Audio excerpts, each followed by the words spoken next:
পিতা পুত্র পবিত্র আত্মার নামে আমেন। ঈশ্বর আমাদের সংশোধন করে কখনো আমাদের আঘাত করার জন্য নয়, বরং আমাদের আরোগ্য ও পরিশুদ্ধ করার জন্য।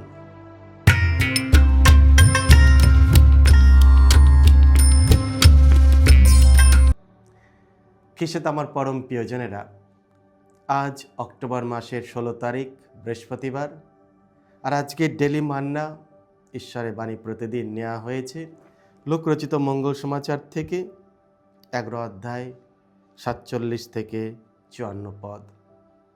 এসো ভক্তিভাবে আজকের বাণীটি শুনি। যিশু একদিন বিধান পণ্ডিতের বললেন, হায় রে আপনারা বিধান পণ্ডিতেরা, আপনারা তো প্রবক্তাদের সমাধি মন্দির গেঁথে তোলেন, অথচ আপনাদের পিতৃপুরুষেরাই কিন্তু তাদের হত্যা করেছিলেন। তার মানে আপনাদের পিতৃপুরুষেরা যা করেছিলেন আপনারা এখন একই সঙ্গে তার সাক্ষ্যও দিচ্ছেন, তার সমর্থনও করছেন। প্রবক্তাদের হত্যা করেছেন তারা, আর সমাধি মন্দির গেঁথে তুলছেন আপনারা। সেজন্যই তো প্রজ্ঞাময় ঈশ্বর বলেছেন, ওদের কাছে আমি তো কত প্রবক্তাকে, কত প্রেরিতদূতদের পাঠাবো, তাদের কাউকে ওরা হত্যা করবে, কাউকে আবার নির্যাতন করবে।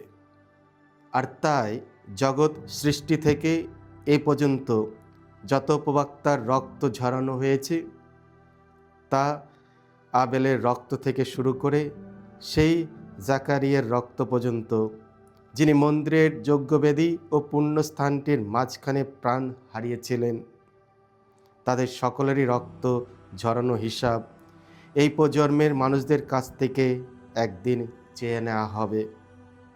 হ্যাঁ, আমি আপনাদের বলছি, এর হিসাব এই প্রজন্মের মানুষদের কাছ থেকে চেয়ে নেওয়া হবে।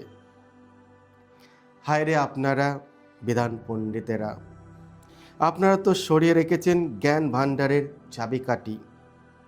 আপনারা নিজেরাও ভেতরে যাননি, আর যারা ভেতরে যেতে চেয়েছিল তাদেরও যাবার পথ বন্ধ করে দিয়েছেন। যিশু সেই বাড়ি থেকে বেরিয়ে আসার পর শাস্ত্রীরা ও ফরিসিরা এসে তার প্রতি উগ্র আক্রোশ দেখাতে লাগলেন। তারা বহু বিষয়ে প্রশ্ন করে তাকে নিজের মতো জানবার জন্য চাপ দিতে লাগলেন। নানা ফাঁদ পাততে লাগলেন তারা, তার নিজের কোনো কথা দিয়েই যদি তাকে ধরতে পারা যায়। এই হলো প্রভু যিশুর মঙ্গল সমাচার। প্রভু যিশু তোমার মহিমা প্রচারিত হোক। খ্রিস্ট আমার পরম প্রিয়জনেরা, আজকের পবিত্র মঙ্গল সমাচারে যিশু তার সময়ের ধর্মীয় নেতাদের ভণ্ডামিকে তীব্রভাবে নিন্দা করতে থাকেন। ফরিসি ও বিধান পণ্ডিতেরা নিজেদের অবস্থান, জ্ঞানের অহংকার এবং বাহ্যিক ধার্মিকতার প্রদর্শন নিয়ে খুবই গর্ব করত। যিশু তাদের সংশোধন করার চেষ্টা করেছিলেন, কিন্তু তারা শুনতে অনিচ্ছুক ছিল। অনুতাপের পরিবর্তে তারা অহংকার প্রকাশ করেছিল। যিশু সাহসের সঙ্গে তাদের বাহ্যিক ধর্মাচরণকে নিন্দা করেন, যা অন্তরের আন্তরিকতা থেকে বঞ্চিত ছিল। বিধান পণ্ডিতেরা ও ফরিসিরা যিশুর সংশোধনকে ইতিবাচকভাবে গ্রহণ না করে বরং তার সমালোচনা করতে ও তাকে ফাঁদে ফেলতে চেষ্টা করেছিল। যখন যিশু ফরিসিদের সংশোধন করেছিলেন, তিনি কখনো তাদের অপমান বা তাদের ধর্মশাস্ত্রের জ্ঞানের তুচ্ছতা করতে চাননি। তার সংশোধন সবসময় ছিল অনুতাপের আহ্বান, পবিত্রতার দিকে ডাকা। তিনি তাদের ঈশ্বরের অনুগ্রহের পরিবর্তনশীল শক্তিকে গ্রহণ করার সুযোগ দিচ্ছিলেন, কিন্তু তার অনুতাপের পথ বেছে না নিয়ে তারা প্রতিরোধের পথ অবলম্বন করছিল। তাদের এই প্রতিরোধের মূল কারণ ছিল তারা নিজেদের নম্র করতে চাননি এবং ঈশ্বরের করুণার প্রয়োজন অস্বীকার করেছিল। এই প্রতিরোধের কারণে ফরিসিরা ধীরে ধীরে ঈশ্বরের পথ থেকে আরও দূরে সরে যায়। যিশু যে পরিত্রাণের উপহার তাদের দিচ্ছিলেন, তারা তা গ্রহণ না করে নিজেদের হৃদয় কঠোর করে ফেলেছিল।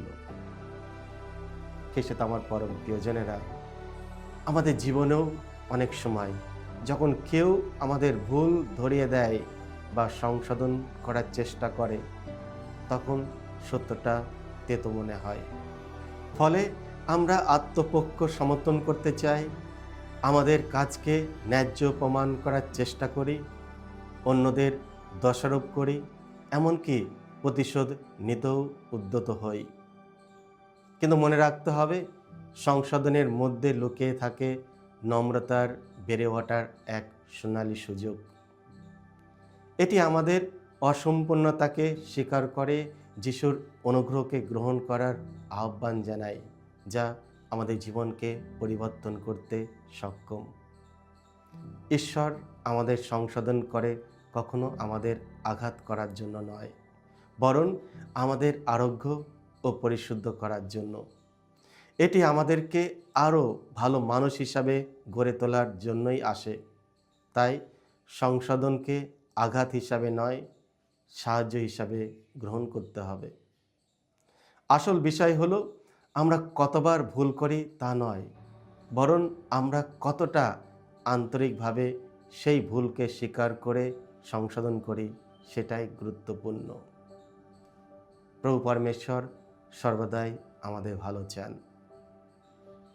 খ্রিস্টে আমার পরম প্রিয়জনেরা, আমাদের মধ্যে যদি কোনো ভণ্ডামি থাকে, এসব আমরা দূর করে দিই।